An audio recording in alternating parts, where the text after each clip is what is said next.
Le 7 avril 1934 paraissait dans le toujours excellent Je suis partout la critique de François Vineuil du film Au bout du monde, Flüchtling, texte intégral.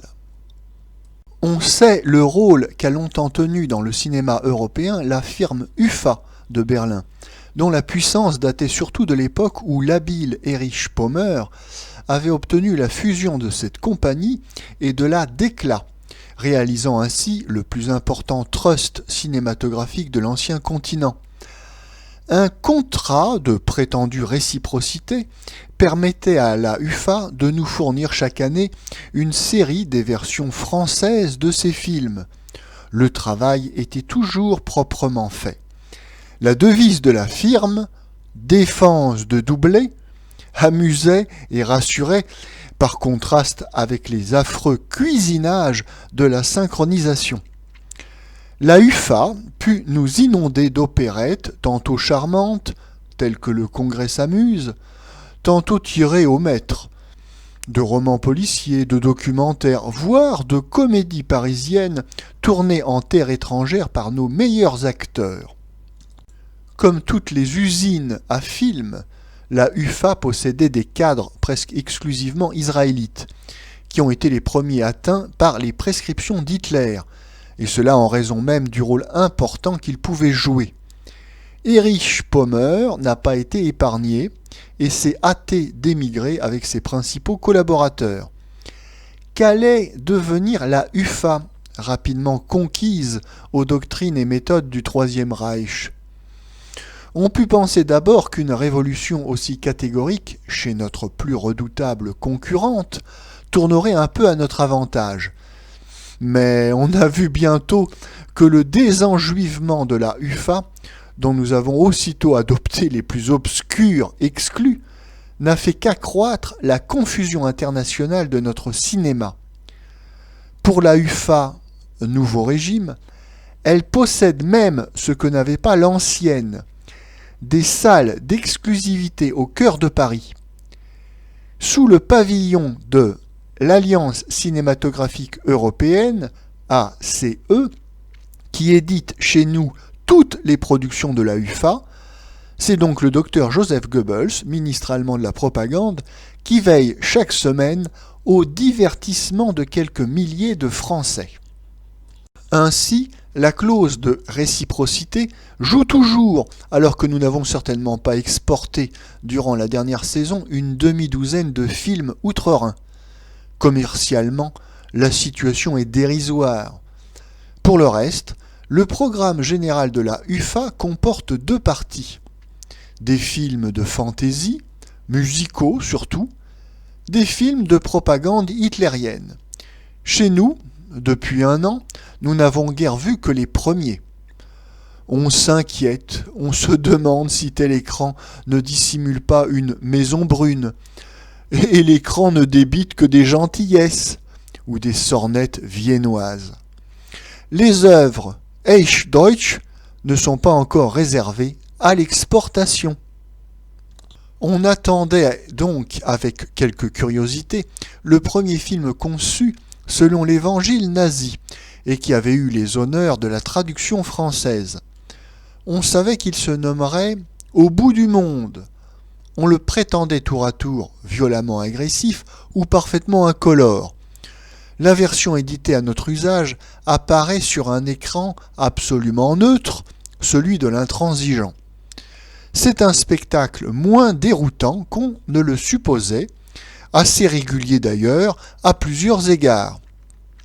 Première observation, ce film nazi est l'ouvrage d'un Hongrois, Usikli, metteur en scène des deux versions, et d'un Français, qui a déjà collaboré souvent à la UFA, Henri Chaumette.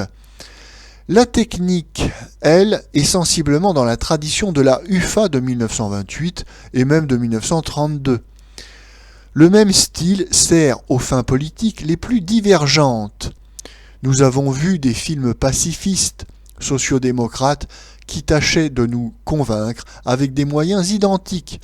Rythme un peu sommaire, éclairage vigoureux, romantisme ambiant. Le personnel a pu être bouleversé, les méthodes célèbres de la maison sont immuables. La majeure partie du travail est faite en studio, avec ce soin, cette intelligence qui nous valent par exemple une restitution très plausible, ne sentant nullement le renfermer, d'une ville mandchoue, de ses concessions, ses quartiers sibériens, chinois. La figuration vit, les moindres scènes révèlent la discipline de rigueur sur le plateau. Pour la version allemande, bien qu'elle ait été tournée dans les mêmes décors, nous aurons sans doute quelque peine à deviner son contenu exact. Il n'est pas douteux que le film, entre tous les programmes pan-germanistes, était un de ceux qui souffraient le mieux la traduction. Il faudrait bien se garder d'en conclure qu'on nous a trop tôt effrayés avec la propagande belliqueuse des écrans allemands. Au bout du monde n'est qu'un échantillon soigneusement choisi. L'étrange est que l'on soit parvenu à en faire un film français. Puisque l'on peut bien avancer que rien ne se doit entreprendre chez Hitler sans un but national, il semble vraiment que ce film soit destiné surtout à justifier le racisme, en montrant qu'il est noble, et que c'est pour ainsi dire un phénomène de la nature. C'est le grand mérite d'André Chaumette d'avoir rendu le thème, non seulement explicite, mais de l'avoir purgé de presque tout ce qu'il devait comporter d'idéologie purement germanique. Une troupe d'ingénieurs et d'ouvriers français, évadés de Russie, échoue donc à Karbin en pleine guerre des généraux chinois. Les autorités soviétiques, peintes sous des couleurs peu flatteuses, sont à leur trousse. Les dissidents chinois tirent sur tout ce qui ne porte pas leur uniforme. Pris entre deux feux, les Français cherchent un refuge dans la concession cosmopolite. Là, on les ignore.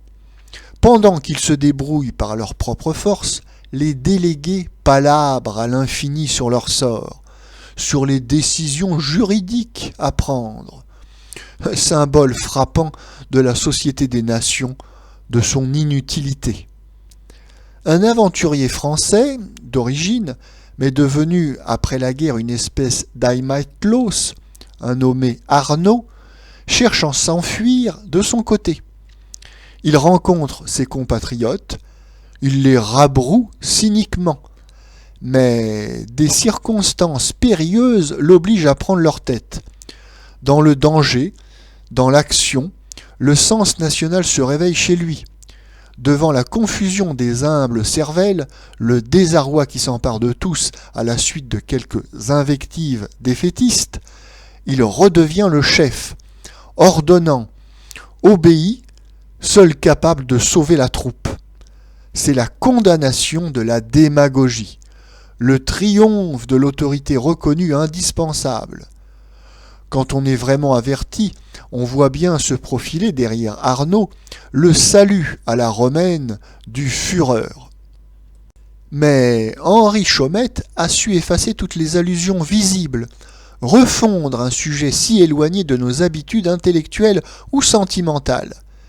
La marque d'origine du film réside surtout dans quelques appels à des forces instinctives que, de toute évidence, nous ignorons. Mettons-nous à la place du spectateur ordinaire qui ne lira pas sur le générique « Production Stappenhorst » et ignorerait en tout cas que cela équivaut presque à une croix gammée. Il entendra là quelques paroles, ma foi, salubres, qu'aucun auteur français n'oserait prononcer sur ce ton, qui fournissent des arguments à un patriotisme concret et à un éloge de la discipline. Ce n'était certainement pas le but que se proposait chez nous la propagande germanique. Quant aux scènes mélodramatiques ou assez médiocrement romanesques d'un spectacle conçu pour le populaire, elles sont peut-être accusées par une distribution brillante, Vanel, Blanchard, Linnoro, mais qui réunit surtout des virtuoses de la composition qui savent accentuer le relief de leur rôle.